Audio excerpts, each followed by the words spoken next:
if one looks at the questions that are actually coming in from the audience, and there are over 3 million questions that had been sent in beforehand and during the event, so many of them, they were about pensions, they were about healthcare, they were about the difficulties of being able to afford to buy a new home. Let's pivot back to geopolitics, because Vladimir Putin is still carrying on. I think he's just winding up this press conference, but he's vowed that his country will defend its assets after EU leaders failed to agree on a plan to divert frozen Russian money held in Europe to Ukraine. We just had that conversation at the start of the show.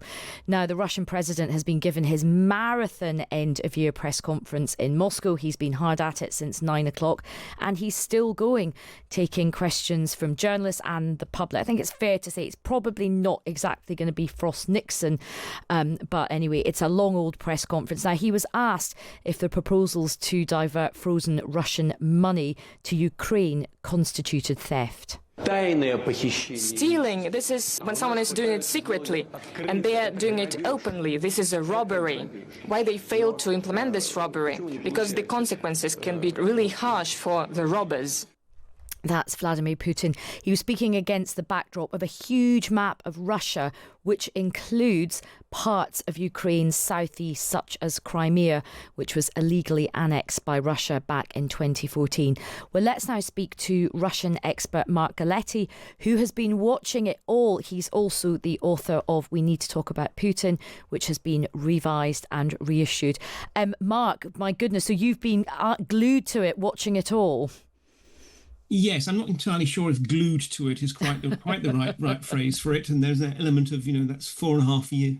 I say years. It's a Freudian slip. Hours of my life that felt I like years. But the point is, it's an annual ritual which you watch because there will be the odd little nugget of information that's worthwhile amidst all the dross. So what have we learned? What have you learned so far watching this? Well, look, in terms of Putin's own message, he's clearly on Ukraine, basically still reiterating his very hardline demands. A few little sort of hints of slight token concessions. For example, if the Ukrainians hold elections, they at least might be willing to suspend any attacks on Ukraine for the day of the elections, which counts as a very, very small sort of contribution. In the main, though, this was not about Ukraine. Yes, he returned to it. There was a point where he brought up a sort of hero of the Russian Federation, a soldier, as a sort of example of the sort of the great valor of Russian troops.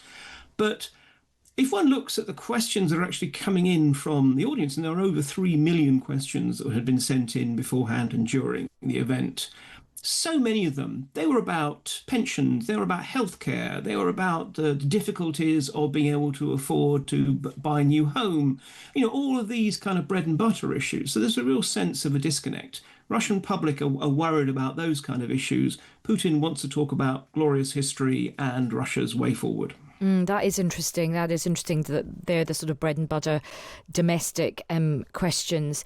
And look, as we heard in that clip, he was very strong about the idea of the EU taking Russian assets. He called it robbery and theft. Do you think that was part of why this agreement couldn't be reached by EU leaders, this sort of threat from Russia? Look, I think it's fairly clear that the Russians were going to essentially strike back if this money had been seized. There's billions of Western money in Russia, including billions actually that is from Euroclear, which is the depository in which the majority of these Russian state assets have been held.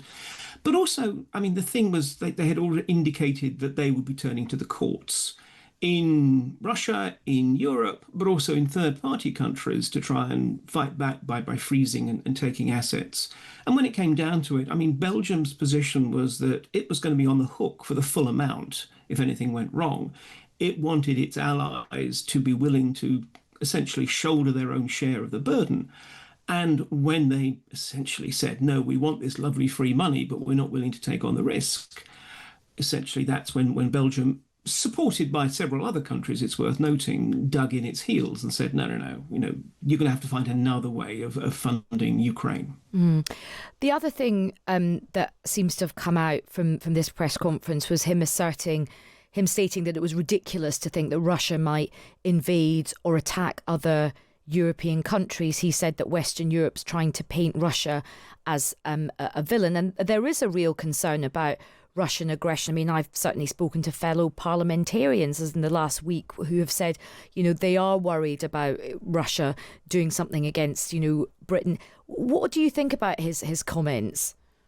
I mean, I think there's a couple of things here. One is, look, in some ways, I think it's fairly clear that we don't only face, but will continue to face, so long as Putin is in the Kremlin, a so-called sub-threshold threat. There's all sorts of attempts at destabilization, subversion, and the like, rather than outright military action. That still remains pretty sort of hard to actually sort of plot out what the likelihood of that would be.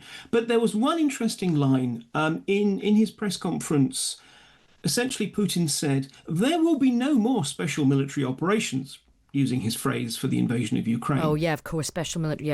Yeah. But he said there will be no more special military operations so long as we are treated with respect. Now, the uncomfortable corollary of that is that if we're not treated by respect, there might be. Again, I don't think we're talking about, he's not intimating sort of direct attacks on NATO or anything like that. If nothing else, it'll take years to reconstitute his armed forces. But other kinds of military operations, he's clearly not willing to close the door on at the very least. So do you think parliamentarians and others, I mean, there's been quite a lot of, chat over the last week or so about how prepared we are, how seriously we're taking this. Do you think we should be more scared about Russia? I'm not saying, as you say, a direct invasion or something like that, but other forms of attack or sabotage in this country. Yeah, I mean, that's precisely the thing. I mean, I will confess, I am personally quite alarmed at some of the scaremongering talk we've had that more or less suggests that next Thursday Putin's going to come and try and eat our babies, and that we need to be able to stand alone for that.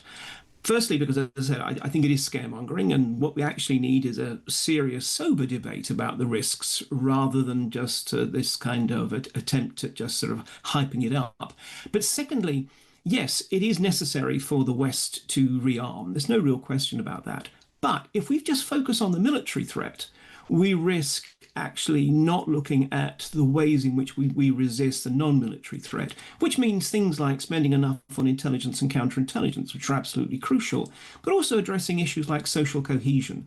What the Russians love to do is identify the fault lines within our society and then use propaganda and subversion to basically put a crowbar in those fault lines and try and lever them open. So in other words, we create the risks that the Russians then exploit. That's the kind of debate I think we need to be having rather than just simply fantasizing about Russian military operations. And are you saying they do that through things like bots online and these kind of troll farms and things like that?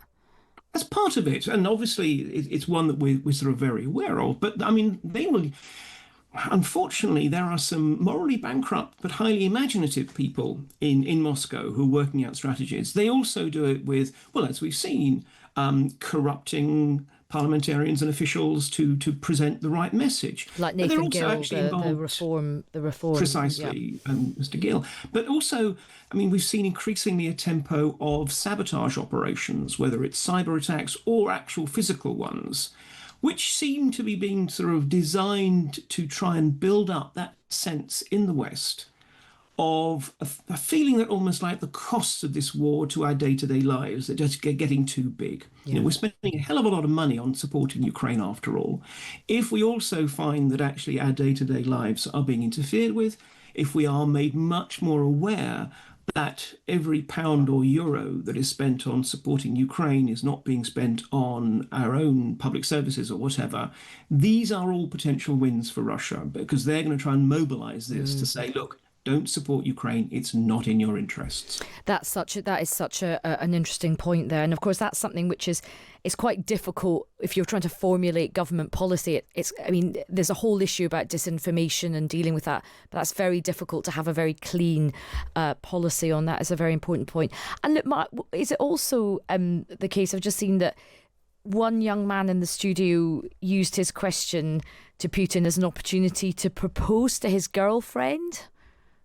Yes. And then we heard from the TASS news agency that Olga, his partner of 7 years, had indeed said yes. So the young man invited Putin to his wedding. And Putin said they'd all have a whip around for him.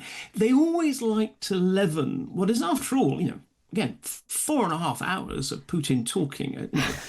It's an astonishing feat of stamina one has to reflect, but it's not exactly exciting telling. Does he get a loo break? No. Wow. No. Okay, I respect him. Listen, I've got a lot of respect. What they dose him with. I've got newfound respect for him. Quite, but the point is they always like to try and have a few of these little sort of quirky moments precisely to give it a human interest. Honestly, this was probably the most boring one that I've had the misfortune. The least in terms of genuine news coming out of it, but also in terms of odd questions and such like. But as I say, I think the Dmitry Peskov, who's the presidential spokesman, who is the main media handler, he knows he needs to give a little bit of fresh meat. And I think that particular incident was carefully choreographed. I don't believe it was just a random thing that happened. Vladimir Putin being the new Cilla Black. Nobody had that on their bingo card this morning. Mark, a real pleasure to catch up with you. Thank you very much for your time. That's Russia expert Mark Galeotti, who has been watching that press conference, which I think is still going on. Mark's excellent book is called We Need to Talk About Putin, and it has just been revised and reissued. I suspect that will probably happen a number of times.